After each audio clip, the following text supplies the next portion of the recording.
talking to the founder and CEO of Brolik, Jason Brewer. He's got 21 years under his belt at Brolik, and they're a marketing agency focused on unlocking growth for service-based businesses, and he's on a mission to change how small businesses think about marketing. Dude, I'm so excited that you're finally on, Jason. Yeah. It's great to be here, Raul. And yeah, this is a topic I'm pretty fond of, and I was excited when you sent the invite.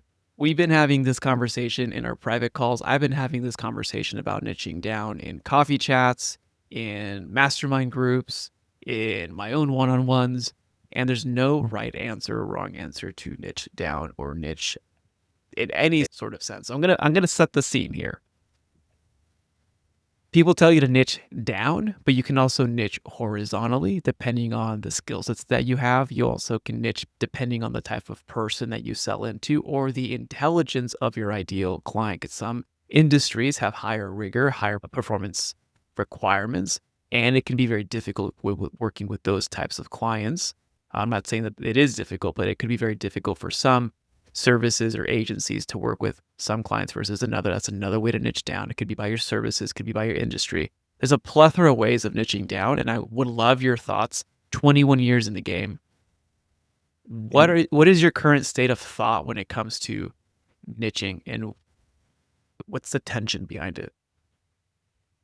This is a business positioning conversation, but it's also like a life conversation because one of my favorite books I've ever read is Range. I don't know if you've heard of it Yeah, it's before. actually on my.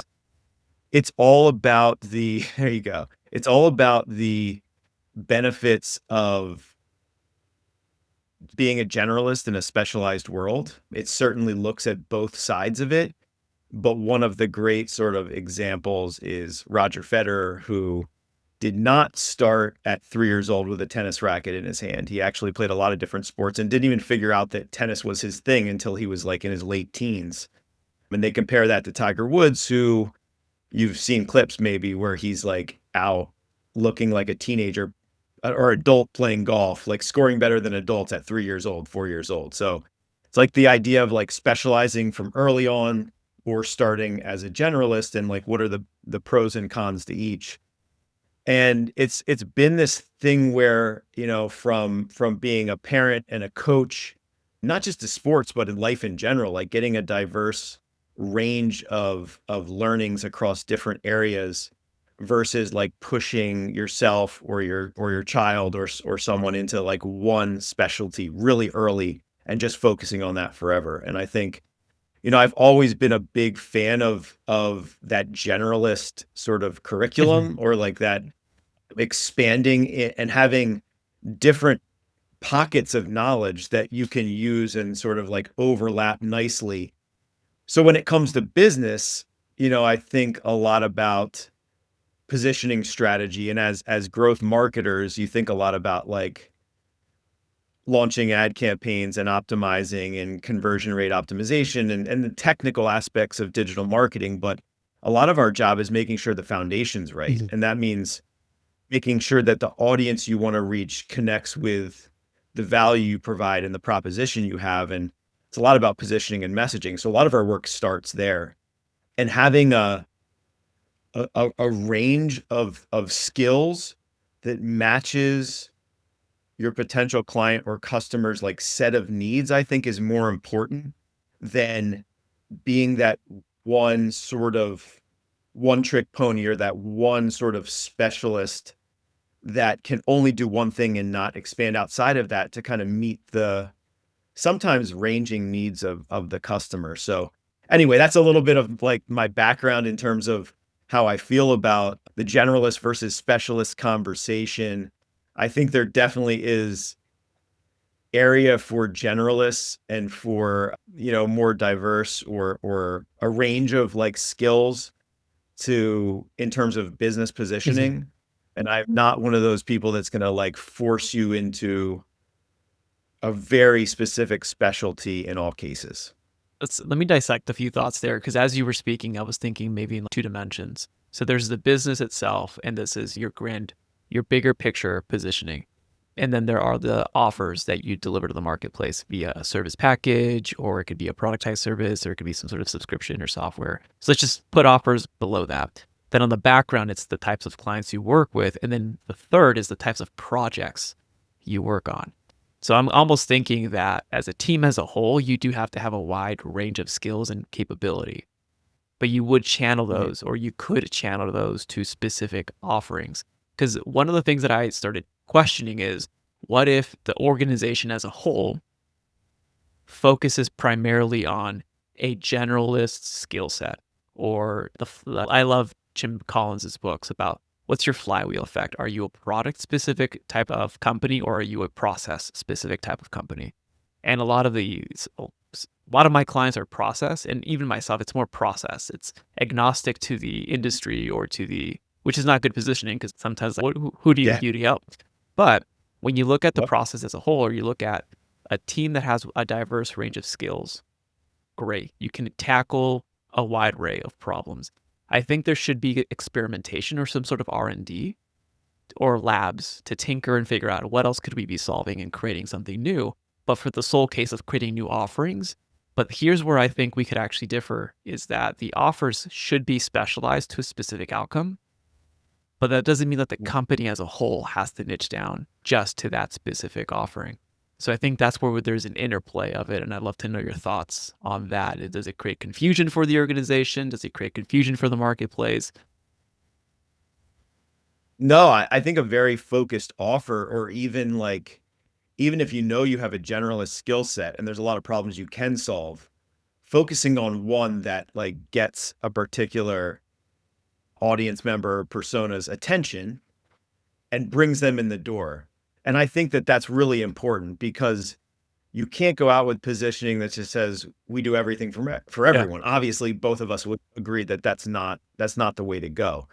But I think there is an approach where you focus your early conversations, like the audience instinctively connects with a specific service line or offer or productized service that you present, you knowing behind the scenes that you can offer them a lot more as they develop and the relationship grows. But if you throw everything all at them at once, it's overwhelming and you're not going to get their attention. They're not going to convert. So I agree with you. I would agree with that. So where's the Yeah. tension? Because a lot of our conversations, it's almost like a dance, right? Between commitment full on to one vertical or industry or problem to be solved, and then also not wanting to give up I don't know, the opportunities that could arise. Is there a tension that you're seeing that, or how are you walking that fine line? There's a way I could answer that for my clients. There's a way I can answer that for myself as an agency owner of 21 years. I think part of it is I've been in the business for a long time. My partner Matt and I, we've been a generalist agency focused. We haven't had a specific industry or vertical that we focused on. We certainly have more experience in, say, home services, higher ed, manufacturing. There's certain ones that like stand out where, yeah, we have a lot deeper experience in those areas. There's certain industries that we don't touch much, SaaS being one of them, for example. That's just the way it is. I don't, in terms of tension, I think it's just, I think it's all about like risk aversion or risk Mhm. management. Part of me says my role in the business, yes, it's business development, driving growth and sales for the organization and vision for the agency, but it's also mitigating risk. And I think that one thing I often like that causes me to do this dance a little bit is like we focus in, say it's an industry or a specialty area that we're really good at and we're really confident in, and we niche down like we're talking about here. In times of like difficult economic cycles, for example, if we were talking about like e-commerce, some smaller e-commerce brands are having a rough time right now. If I only had e-commerce clients, or I was only focused on copywriting or paid search right now or SEO, my the agency right now might be going through a much rougher patch. So I think it's a little bit of like diversification mitigates risk, but it also like limits growth Mm. in over a shorter timeline. So I think it's more of like a choose your path. Do you have a longer timeline, and are you willing to diversify to kind of and weather challenges and grow slower potentially? Or do you niche down from the beginning and sort of grow quickly and aggressively, but then also have more of a the risk of the rug being pulled out from under you, I think. Mhm. And it's like, what level of risk are you comfortable with? That's kind of how I think about it Yeah, sometimes. and I haven't thought about it that way in terms of building for resiliency. That in relation to niching down and to not niche down. I remember in 2020, one of the agencies that I was serving, we had a plethora of industries, and thankfully, because some industries got affected harder, like travel or luxury, Airbnb, or that kind of definitely got affected. But as a Yeah. whole, it wasn't a huge dip. It was actually obviously busier, but because of the diverse approach. When you're talking to either younger agency owners or those in year 3, 4, 5, how are you? What's the conversation around like short term versus long term? Because I feel like here, first of all, 20 plus years in the agency. It's not a small feat. There's a real milestone in the cap there. But second, it's also an attesting that you built for long term thinking, long term growth. How are you balancing that out though? If there's a slower season, or if you want to continue to grow, what's the overarching philosophy that you have as a business leader? I always have been more about the long game than the sprint. So that's just my mentality from when I was a kid. I just think I was always like long-term focused. I was always thinking a year or two out. With if I was starting a project, it wasn't always like, what is it? How quickly is it gonna grab attention or get me results within a couple months? It was years. I was always thinking that way for investing too. So my mindset is a little more over the longer term.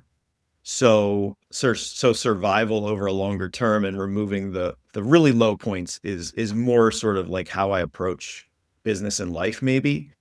I find myself when I'm talking to early stage companies, founders, people who are just starting out, that I think there is a place for finding a niche early and like exploding forward with that niche and then trying to expand naturally into a slightly a slightly larger like offering base later. Like I think there is a world where that makes sense. I think the danger is like I've seen a lot of companies and even clients who have added additional services almost like this really awkward like addition to a house where The it's like monster not the house. original That's what I was about to say. building. It yeah, The it's like Frankensteins. it's just awful to the eyes, and you just know that it's not connected. It's not smooth at all. It was just plopped on. It was the CEO's idea, and they were just like, we need to offer this other service. Our competitor's doing it. Let's smack it on there. And you can always tell when that happens. And so I think it has to be gradual and smart in the way that you introduce it to your clients. I have a client that's a great example. They're for the last like 4 or 5 years, they are like leak remediation specialists. So they go into residential leaks, like really complex leaks where no one can figure it out. Someone's already hired a roofer or a plumber. They can't figure out what's going on. It's like a really complicated thing and maybe multiple issues within the house. They come in and diagnose and figure it out. And they came to us and said, look, we're really moisture Mm. specialists in a residential space. It's not just about leaks. Like plumbing issues come into our purview, mold issues because of the moisture and leak. So we have to really understand like how moisture impacts the home. And so we help them over multiple years kind of like find that moisture specialist positioning, coming from a background of like being the leak remediation experts, and then also adding the mold into that whole story in the right way without slapping it on, in an ugly fashion. So I do feel like there is a way to kind of be very focused at first and expand but it can also be done in the wrong way and be a really ugly add-on too. I like how you mentioned exploit the niche first, grow from that base, but then from there identify either how you can go deeper in that industry with more service lines and or take that to other industries because there's multiple ways to expand, but being Mhm. strategic about it. For sure. Marketing's having a moment right now. I'm not sure if you're seeing it, but there's a with every cycle, there's lower costs or lower investments in marketing because they think that's the easiest thing to cut when in reality it's that's pipeline generating things. How are you approaching that with the agency and your clients and as well as with generative AI? What are you seeing since you're helping businesses change how they think about marketing? How is your thinking changing alongside with what the macro approach is? We always see ourselves as an advisor to our clients. We're working with a lot of small business owners. They are not trying to be experts in technical marketing. They are hiring us because they want to do what they do and what they're good at. They're not trying to build an entire marketing and web department in-house. They don't want to manage 7 or 8 different freelancers. So they come to us, we kind of centralize everything and help guide them. So if we're talking about AI and advancements in technology in the marketing space, we are trying to supplement and complement what we're doing kind of in terms of those types of tools, make our team members, you know, more efficient and slowly bring those tools into the agency at a rate in which we can review and really manage quality assurance too. So like these types of tools that have exploded sort of in the greater marketing space over the last like 6 to 12 months. I mean, we were tinkering and using a lot of them like 2 years Mhm. ago. And so it wasn't this big surprise, but communicating how we're using them and how our clients can use them in collaboration with us to be more efficient so we all save time, but without lowering the value or the quality of the Yeah. output, I think is still something that we're working hard on. We don't want everything to sort of be dehumanized and feel like, you know, the same note over and over again. Like and there is a concern there still. And I know that a lot of these tools are getting better Let's by the lean into that. day, Let's but lean into that. When you say dehumanize, what do you mean by that? Because if this is a macro culture approach of human relationships being more transactional versus actual relationship. So what do you mean by dehumanize? there is a certain feeling you get when you interact with content that is something's off, you know, it feels robotic. Hmm. And I think that sometimes you're not even sure why or what it is. Or maybe it's just that we all, you know, we all have our sort of like feelers out. We're trying to figure out what is real and what isn't at this point. And so I think what it is just like use the tools, don't rely on them 100%. Keep your like voice and your style there and you will stand out over the next couple of years because while everyone else is going completely in one direction, if you are willing to talk and show your face and like actually spend time to like adjust the copy that is generated or the visuals to be like 15% more in your style, it goes a long way, Mhm. I think. So I think just like not relying on the tools and the output 100%, but make sure you put your like stamp on it and keep to your style. That's what I mean. Oh, okay. No, that makes a lot of sense. Where do you, since you think long term, it's 2030. What's Brolic doing? Yeah.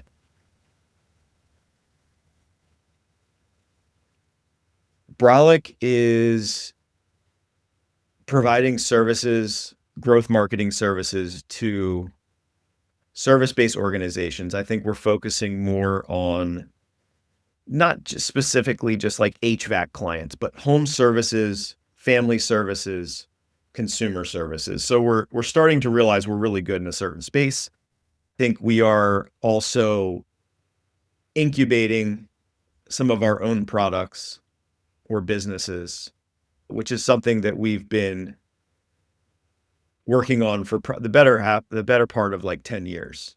So joint ventures, we've investing in some of, not so much our clients, but like some of our own ideas and products off to the side.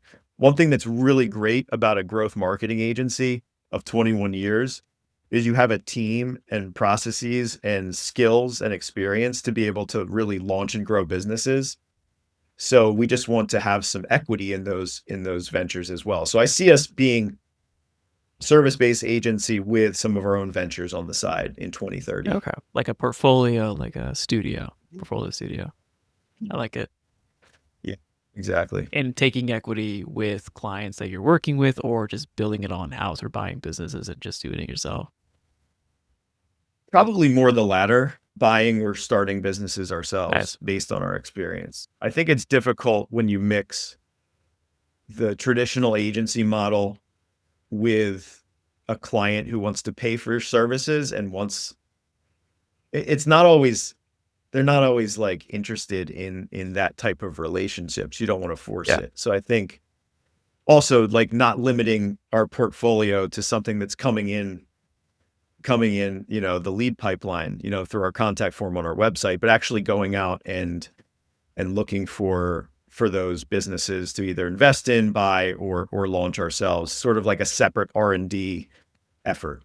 Yeah, with your own money. So that's the fun part too. I'll have to connect you with someone else on the pod who did that or who is doing that. But Jason, for everyone listening out here, where's the best place for people to go to thank you for being on and learn more about what you're up to? Definitely, you can find me on LinkedIn, Jason Brewer Brolik. If you want to go to the site, that's a great way to connect, brolik.com, and that's BROLIK.com. I never asked you, where was the inspiration for that name? It means strength. It kind of means like badass. It's a term that was just slang that the founders kind of used early on, like before we launched the company, and just thought like this is a great term that just like is unique, and we're just gonna go with it. There you go. And it's stuck. Yeah. I like it. Cool. We'll put those links in the show notes. Jason, thank you again. Yeah, thanks, Raul. Thank you for listening to the podcast. If you'd like to get more of these podcasts, please go ahead and subscribe to wherever you're watching or listening to the pod.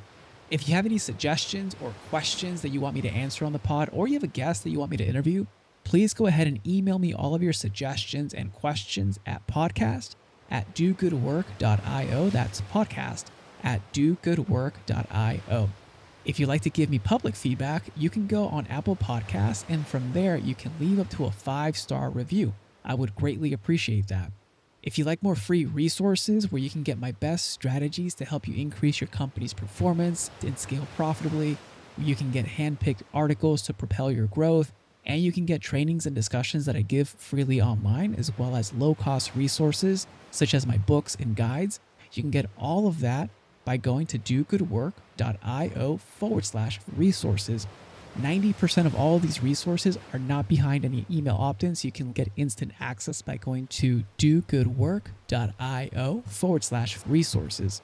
Now, if you'd like to accelerate your progress and shorten the gap between information and action and start seeing results in your business, let's work together to increase your company's performance and scale profitably and serve more clients without the overwhelm. You can request a free clarity call to see how we can best support you to reach your goals by going to dogoodwork.io/apply. Again, that's dogoodwork.io/apply. As always, it's an honor to be a small part in your journey. This is Raul Hernandez. Do good work.